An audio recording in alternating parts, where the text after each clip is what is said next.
Hi friends, ఏం చేస్తున్నారు? అందరు బాగున్నారా? Welcome to Anusha kitchen.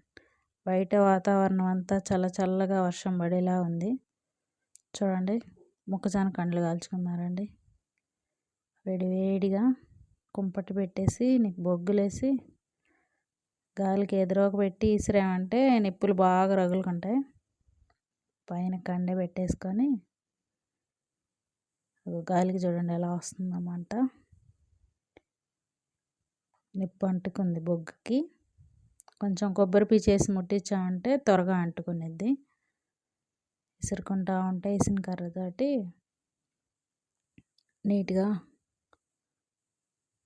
వస్తుంది.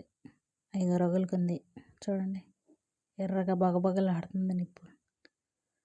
మా అత్తయ్య ఇచ్చింది పొయ్యి కుంపటి. మీ దగ్గర ఎంతమంది దగ్గర ఇలాంటి కుంపటి ఉందో నాకు ఒక్కసారి కామెంట్ చేయండి. బాగా వెలుగుతుంది గాలికి. వేడిగా మొక్కజొన్న పొత్తులు కాల్చుకొని తింటుంటే ఈ చల్లని వాతావరణానికి చాలా బాగుంటుంది. మీలో ఎంతమంది ఇలాగ చేస్తారో ఒకసారి కామెంట్ చేయండి. నాకు కాలుతుంది కండె, చిటపట్లాడుతుంది. కొంచెం ఎడంగా ఉండండి, రవ్వలు పడతాయి. అది ఒకటి కాల్చేసాను, ఇంకొకటి అయింది. అయిగా అక్కడక్కడ పేలాలు కూడా వచ్చేసాయి కండెలకి. బాగున్నాయి కదా, తింటుంటే మామూలుగా ఉండదు. లేత కండెలు. నిప్పు బాగా ఎక్కువగా రగులుకుంది. అదిగా అటు ఇటు తిప్పుకుంటూ కాల్చుకుంటూ ఉంటుంటే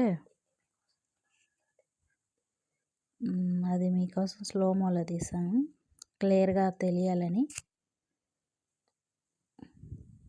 రవ్వలు పడుతూ ఉంటాయి, జాగ్రత్తగా ఉండాలి.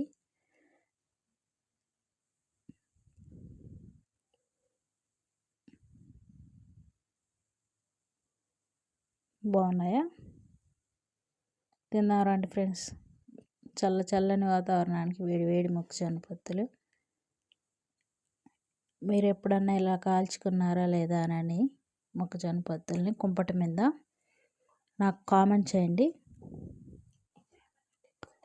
ఇంకేమైనా తెలుసుంటే చెప్పండి. ప్లీజ్ షేర్ చేయండి, సబ్స్క్రైబ్ చేయండి, నా ఛానల్ని లైక్ చేయండి. Thank you very much.